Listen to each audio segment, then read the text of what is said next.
Yahweh batela nikombo.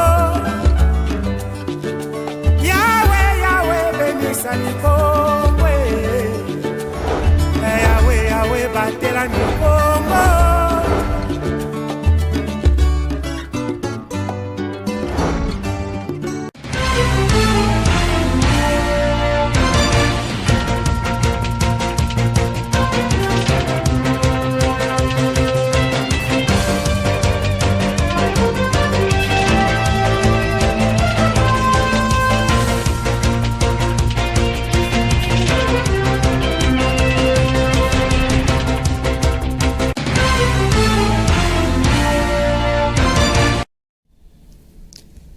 Vous informer a toujours été notre devoir le plus précieux. Bon week-end à toutes et à tous, chers téléspectateurs de Ma Bannière Télévision. Et merci de nous rejoindre dans ce nouveau journal.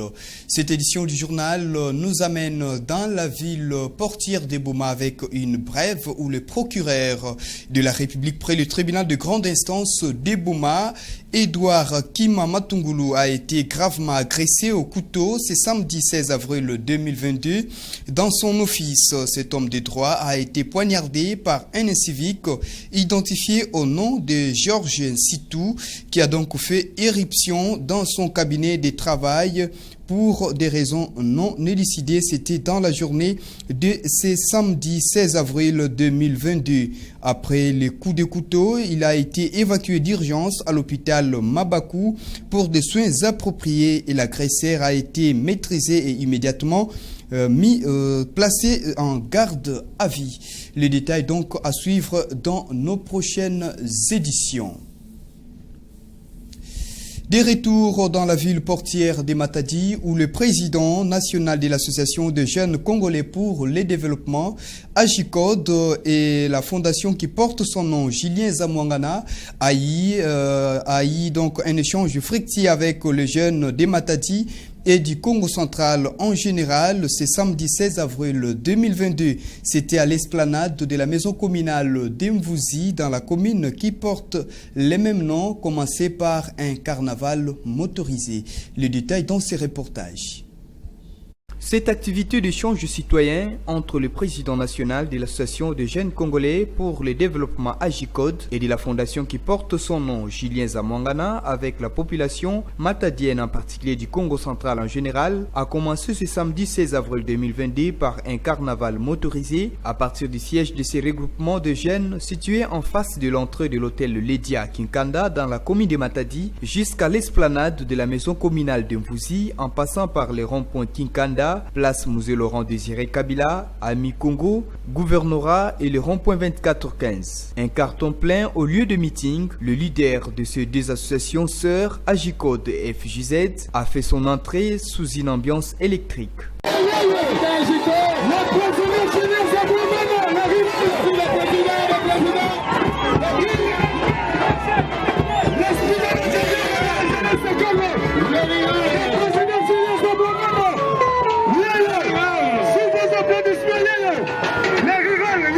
Après les mots de bienvenue du coordonnateur provincial de la GICODE, les mots de circonstance de l'un des cofondateurs de cette association, l'intervention de la secrétaire générale adjointe sur la présentation de cette structure qui encadre plus de 70 000 jeunes, Julien Zamwangana, ingénieur de son état et président national de ces deux structures, a dans son message témoigné son soutien au président de la République, Félix Antoine Tshisekedi Tshilombo, pour son leadership responsable et l'a annoncé officiellement comme son candidat à la présidentielle de 2023 tout en prêchant le civisme fiscal pour le développement de la province en étant sous l'autre casquette directeur général de la Direction générale des recettes des GRKC. L'occasion était également propice pour la présentation des comités de ces deux structures, Fondation Julien Zamwangana et l'Association des jeunes congolais pour le développement, en présence de plusieurs cadres et militants de l'IDPS et autres partis politiques, des autorités académiques de l'ISC et l'IBTP Matadi et tant d'autres invités de marque venus de partout.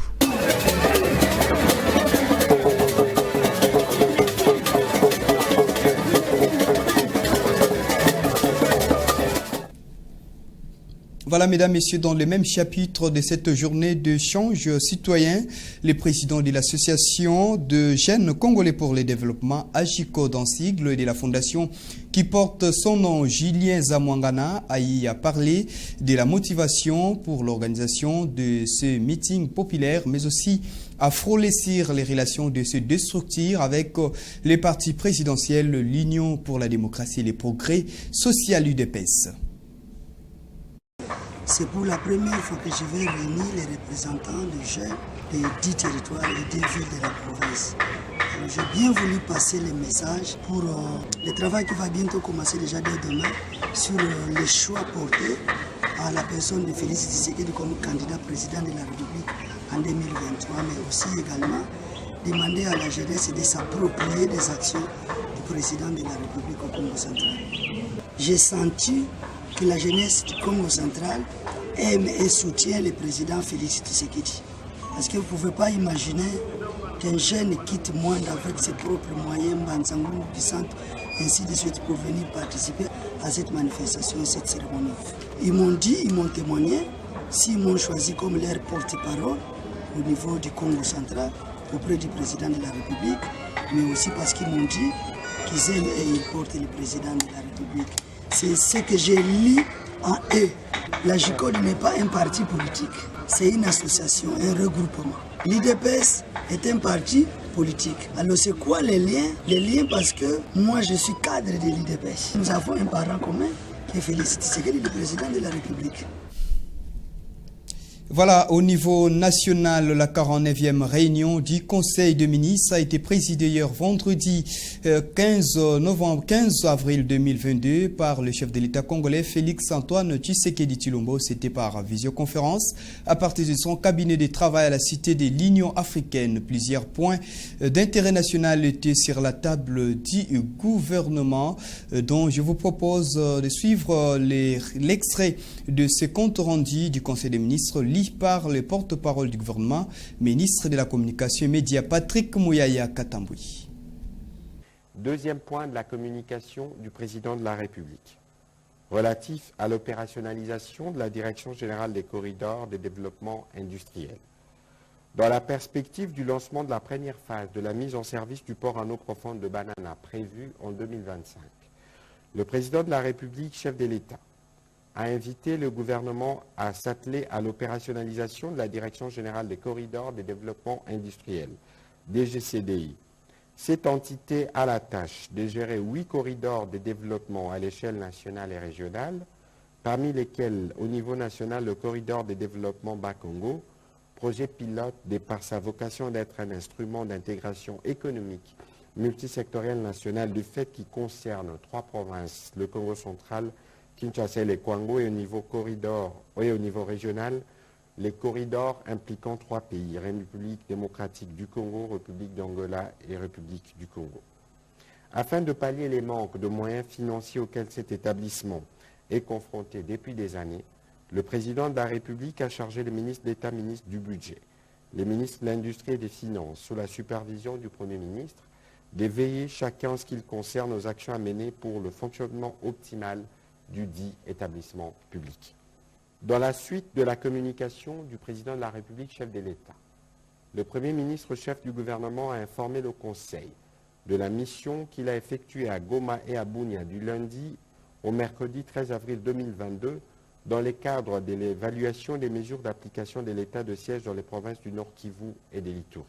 Il a indiqué que ces séjours, intervenant après d'un an de la proclamation de l'état de siège dans cette partie du pays, a permis de dégager les avancées et les défis à relever, ainsi que de prendre en compte les recommandations adressées au gouvernement de la République par les gouverneurs militaires lors des réunions de sécurité et les préoccupations des différents acteurs sociaux, économiques et politiques.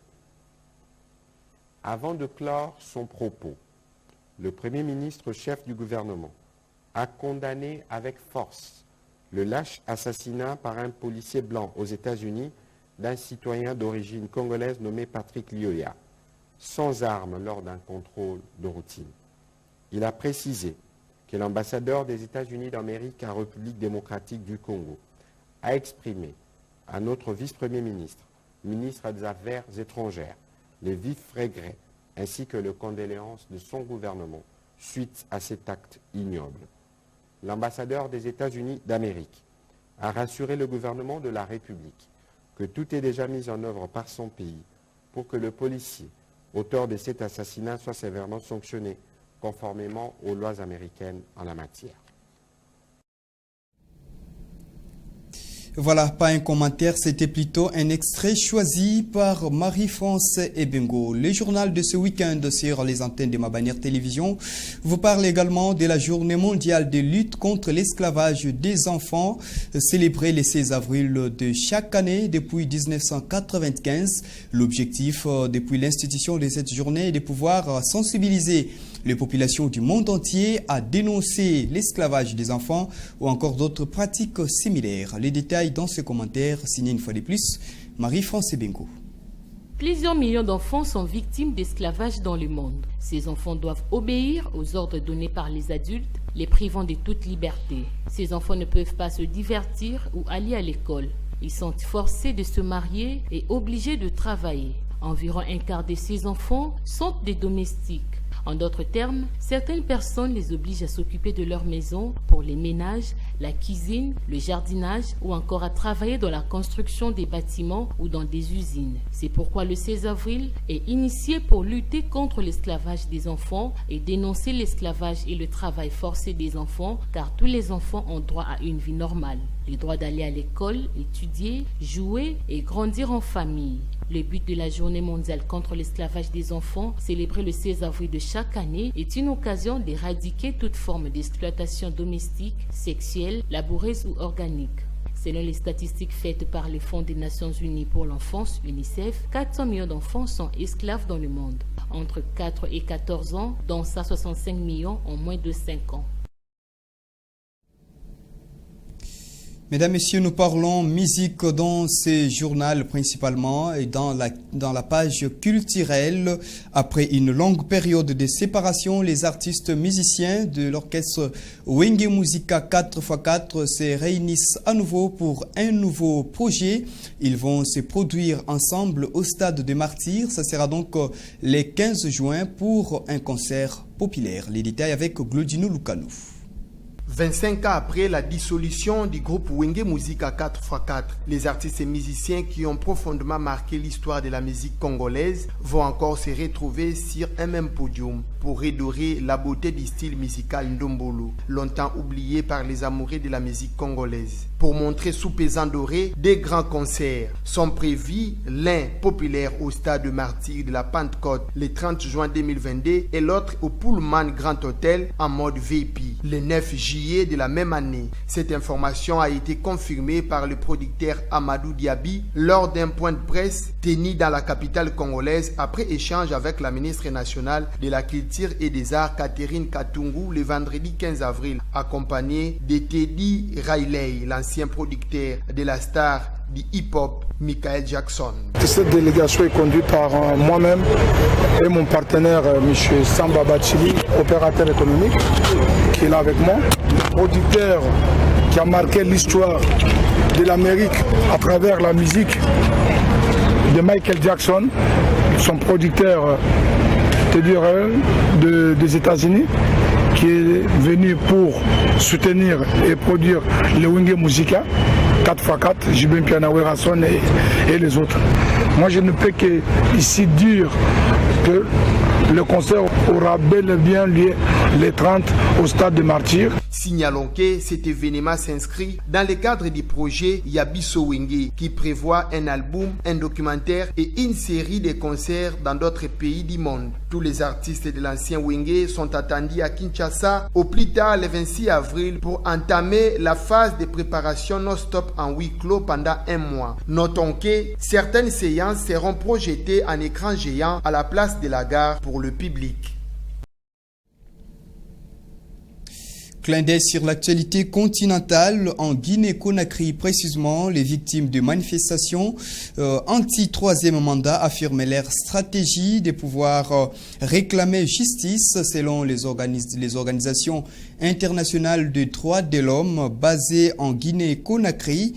Plus de 200 jeunes ont été tués en marge de la répression des manifestations pour réclamer plutôt le départ de leur président et ne pas briguer un troisième mandat. Donc des plaintes ont été déposées et des enquêtes déjà ouvertes. 2 fois par semaine, Mamadou Boboba vient se recueillir ici, dans ce cimetière de Bambeto, surnommé le cimetière des martyrs de la démocratie. Des dizaines de personnes décédées pendant les manifestations anti-troisième mandat sont enterrées ici.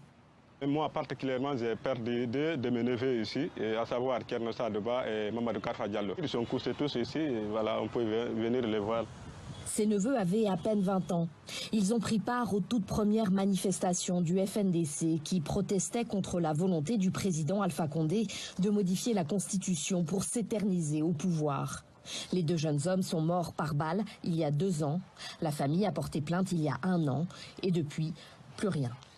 Franchement, ça nous fait mal. On attendait que les nouvelles autorités qui sont venues là devaient prendre ces crimes de sang comme une priorité. Traduire les auteurs de ces crimes devant les justices, devant les juridictions, afin de les juger et condamner à hauteur de leur forfaiture. D'anciens cadres du pouvoir Condé ont été poursuivis et condamnés pour des faits de corruption. Mais les enquêtes pour les crimes de sang du régime, elles, sont au point mort. Alpha Condé vient tout juste de regagner la Guinée après presque 3 mois passés aux Émirats Arabes Unis pour des soins. L'association CONAPED assiste les familles de victimes dans leur démarche judiciaire. Elle redoutait qu'Alpha Condé ne rentre jamais. Il faudrait qu'il y ait des institutions fortes. Et ce qui va permettre désormais de ne plus couvrir un bourreau. Aujourd'hui, les bourreaux se promènent à Conakry ici, ils se promènent dans le pays. Ils sont vivants. Et ils savent, chacun sait ce qu'il a fait. Et l'ancien président aussi, il est là. La CONAPED et les familles de victimes se sont fait entendre dans les médias guinéens depuis le retour d'Alpha Condé. Des prises de parole qui ont choqué les soutiens de l'ancien président. Il y a une sorte de mauvaise foi, une sorte de victimisation qu'il faudrait éviter aujourd'hui. Mettre la pression aujourd'hui sur le CNRD pour que le CNRD amène M. Alpha Condé en prison ne serait pas la solution. La solution aujourd'hui, c'est de mener des enquêtes approfondies pour qu'on sache qui a fait quoi. On doit laisser la justice dans toute sa liberté de mener des enquêtes. Les enquêtes, ça peut prendre le temps qu'il faut. Par communiqué, depuis le retour d'Alpha Condé, les autorités guinéennes se sont contentées d'assurer que l'ex-président restera dans son pays tant que sa santé le lui permettra. Quittons l'actualité internationale dans la page sportive avec le ballon rond. La journée de ce dimanche 17 avril 2022 marque le coup d'envoi de rencontre des quarts de finale de la Coupe de la Confédération de la CAF. Le club de la RDC, donc l'unique club de la RDC concerné à cette compétition pour l'instant, le tout-puissant Mazembe de Lubumbashi, commence à l'extérieur. Au total, 4 matchs sont au programme ce même dimanche. Les détails avec Rivantiala.